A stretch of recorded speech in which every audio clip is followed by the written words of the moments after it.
สวัสดีค่ะนี่คือช่องทุกเรื่องในโลกใบนี้ในคลิปที่แล้วเราได้พูดถึงสงครามลูกผสมไปในระหว่างที่อธิบายความขัดแย้งระหว่างรัสเซียกับยูเครนวันนี้เราจะมาพูดถึงเกี่ยวกับสงครามลูกผสมโดยเฉพาะซึ่งเรียกได้ว่าเป็นสงครามแบบใหม่ในศตวรรษที่ 21 หรือสงครามยุคที่ 4 ค่ะ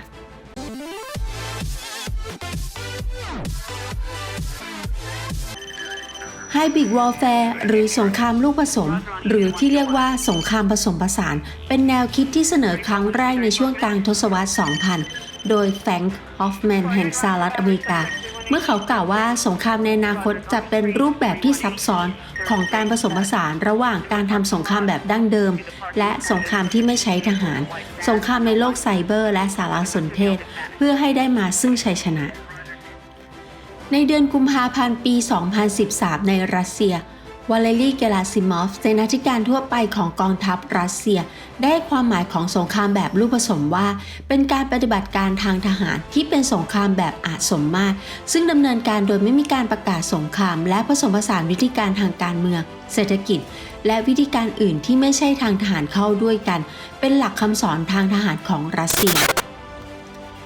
แนวความคิดของการทำสงครามแบบลูกผสมยังคงมีความคลุมเครือและกว้างและยากที่จะกำหนดแต่โดยทั่วไปแล้วคือการแบ่งแยกสังคมของประเทศเป้าหมายผ่านสงครามไซเบอร์การกดดันทางเศรษฐกิจสงครามข้อมูลสงครามจิตวิทยาข่าวปลอมการติดสินบนและกิจกรรมทางอาญามีลักษณะเฉพาะที่ตอบสนองได้ยากในทันทีเนื่องจากมีการใช้ตัวแทนหรือ proxy เพื่อไม่ให้ทราบถึงเป้าหมายของการโจมตี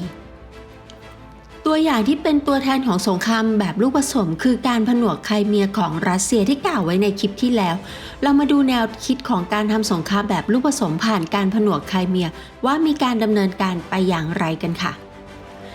ดังที่กล่าวไว้ในคลิปที่แล้วว่าการประท้วงขนาดใหญ่เกิดขึ้นเพื่อประท้วงนโยบายที่สนับสนุนรัสเซียของประธานาธิบดียานูโควิชที่ฝักใฝ่ฝ่ายรัสเซียและในวันที่ 21 กุมภาพันธ์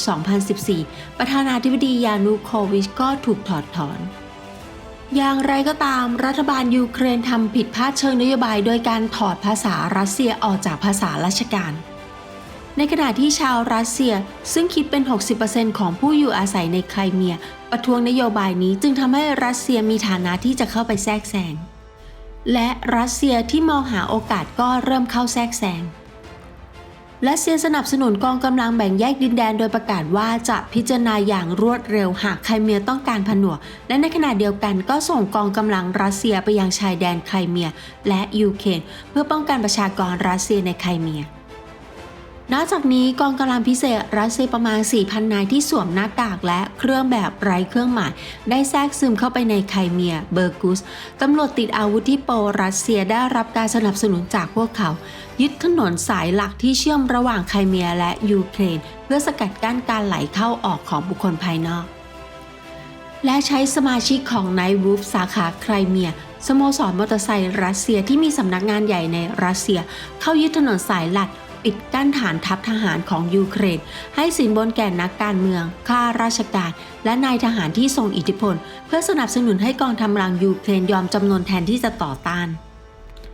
การดำเนินการนี้เกิดขึ้นในเวลาเพียง 5 วันจนถึง 26 กุมภาพันธ์หลังจากการฟ้องร้องประธานาธิบดียานูโควิชในวันที่ 21กล่าวอีกในหนึ่งคือในระยะแรกขยายความขัดแย้งภายในยูเครนผ่านสงครามการเมืองสงครามข้อมูลและสนับสนุนกลุ่มติดอาวุธที่สนับสนุนรัสเซียกลุ่มนักการเมืองและทหารผ่านการติดสินบนกองทัพใช้กองกำลังดังกล่าวเป็นมาตรการเสริมในการกดดันยูเครนโดยส่งกองกำลังเข้าไปในบริเวณชายแดนและตั้งแต่วันที่ 27 กุมภาพันธ์การดำเนินการในระยะที่ 2 ก็ได้เกิดขึ้นโดยในวันที่ 27 กุมภาพันธ์กองกำลังพิเศษ 50 นายได้แทรกซึมเข้าไปในรัฐสภาไครเมียซึ่งผู้ประท้วงและตำรวจที่สนับสนุนรัสเซียกำลังเผชิญหน้ากันอยู่และโค่นล้มนายกรัฐมนตรีไครเมียและเซอร์เกย์ อัลโซนอฟที่โปรัสเซียก็ได้รับแต่งตั้งเป็นนายกรัฐมนตรีคนใหม่โดยไม่มีการลงคะแนนอย่างเป็นทางการและตั้งแต่วันที่ 1 มีนาคมคอสแซกส์เป็นกลุ่มทหารอิสระที่ประกอบด้วยพลเรือนจากภูมิภาคทางใต้ของรัสเซียก็เข้ายึดเคิร์สซึ่งเชื่อมระหว่างไครเมียและรัสเซียและสร้างช่องทางหลักหรือเส้นทางสำหรับการป้อนกำลังทหาร ในขณะเดียวกันก็เข้าควบคุมสื่อและอินเทอร์เน็ตในไครเมียและบล็อกข้อมูลจากภายนอกและจะมีเพียงการถูกส่งข้อมูลที่ได้รับจากรัสเซียเท่านั้นและในวันที่ 16 มีนาคมมีการลงประชามติผนวกไครเมียเข้ากับรัสเซียโดยมีผู้เห็นชอบส่วนใหญ่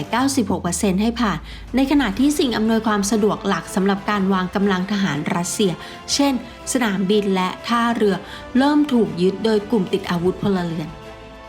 ในกระบวนการนี้นาโตและรัฐบาลยูเครนไม่เข้าใจธรรมชาติของสงครามและกองทัพยูเครนไม่สามารถใช้กฎของการปะทะกับการต่อสู้กับพลเรือนได้ดังนั้นจึงไม่สามารถตอบสนองต่อสงครามใหม่นี้ได้เลย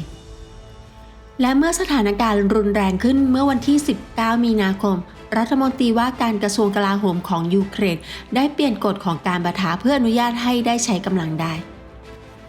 อย่างไรก็ตามขวัญกำลังใจของกองทัพยูเครนในขณะนั้นต่ำมากซึ่งสืบเนื่องมาจากการถูกกักบริเวณและขาดการติดต่อมาเป็นเวลานาน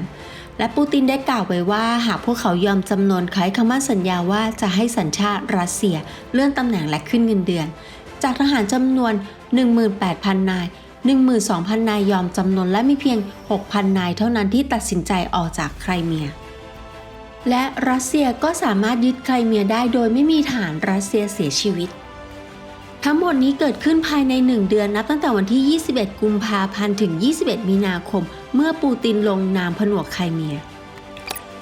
สงครามแบบลูกผสมไม่ได้ถูกใช้เป็นกลยุทธ์ที่มีความเข้มข้นสูงเท่านั้นแต่ยังใช้เป็นกลยุทธ์ความเข้มข้นต่ำที่บรรลุวัตถุประสงค์โดยสร้างความเจ็บปวดให้กับคู่ต่อสู้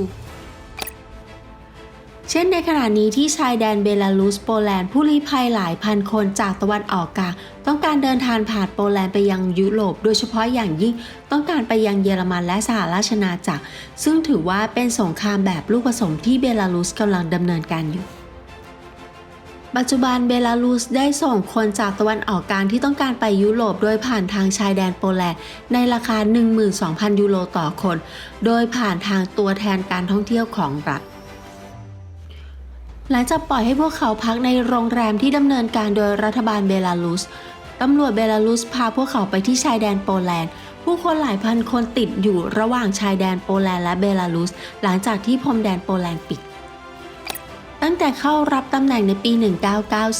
ลูคาเซนโกแห่งเบลารุสซึ่งดำรงตำแหน่งประธานาธิบดีเขาบังคับเครื่องบินไอริสที่มุ่งหน้าสู่ลิทัวเนียจากกรีซซึ่งมีนักข่าวที่ต่อต้านรัฐบาลที่กำลังนั่งอยู่ในเครื่องบินลำดังกล่าวถูกบังคับให้จอดลงโดยเครื่องบินลบในวันที่ 23 พฤษภาคมเพื่อลักพาตัวนักข่าวที่ต่อต้านรัฐบาลเพื่อเป็นการตอบโต้สหภาพยุโรปกำลังคว่ำบาตรทางเศรษฐกิจต่อเบลารุสและเพื่อเป็นการแก้เผ็ดลูคาเซนโกกำลังใช้ผู้ลี้ภัยเพื่อตอบโต้สหภาพยุโรปซึ่งเป็นการกระทำอย่างไร้มนุษยธรรม